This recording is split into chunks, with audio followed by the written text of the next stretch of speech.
Hello everyone! So part 2 po tayo para sa ating breathing apparatus, air compressor, sa pag-refill ng ating mga breathing apparatus.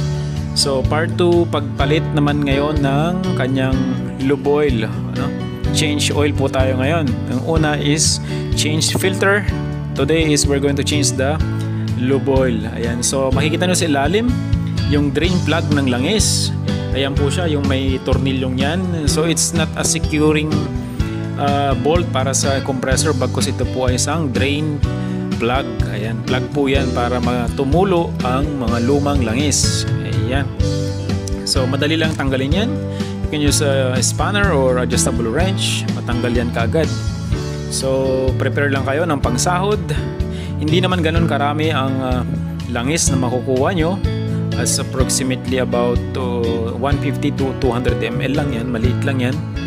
So ayan, so tatanggalin natin. You can reach it by your hand actually. Pag naluwagan na yung plug, pwede mo lang ikot ng kamay lang, tapos yan, patuloy mo na siya. Okay, that's it. Maitim-itim, parang ng pusit. So ayan, matagal-tagal hindi siguro napalitan to. Minsan kasi napabayaan na pag mga tipong nandiyan lang sa gilid, no? na over natin. Anyway, so this oil must be changed 6 months or much better kung mas maaga. May mga running hours kasi yan kung ilang beses mo na nagamit.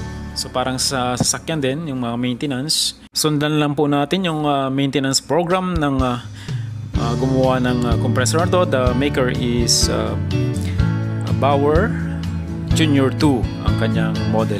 So okay, ayan po, lumabas na yung may itim-itim na langis. Papalitan po natin yan pag naubos na yung kanyang pagtulo. Okay, so here is our oil. Make sure we order only from the legit or mga original maker ng compressor. May mga spare part number naman kasi yan. So on the manual we can see it there, the number. This is the oil required, mga synthetic oil yan na pinaprovide nila. So on the top, this is the refilling pipe. Diyan din nakalagay yung dipstick to measure, parang sa kotse.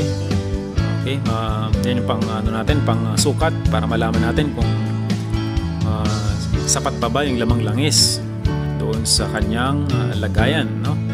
So that's the dipstick. We remove that one and we will put here the oil. Ayan. So prepare na natin. Punas-punas lang konti.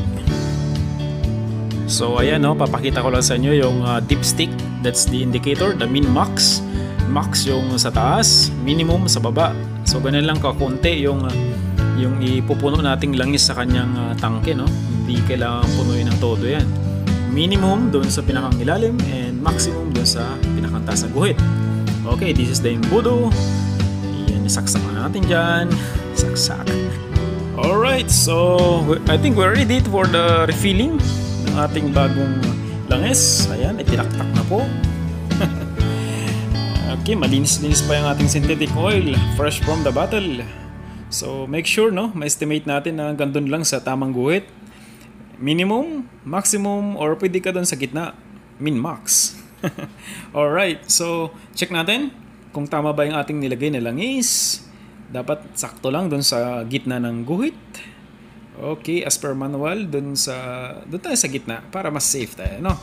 Then we finish with the refilling and close the bottle, secure, and let's start the equipment.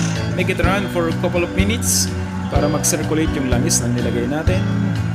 So it's running. Grung. And check if it's building up pressure.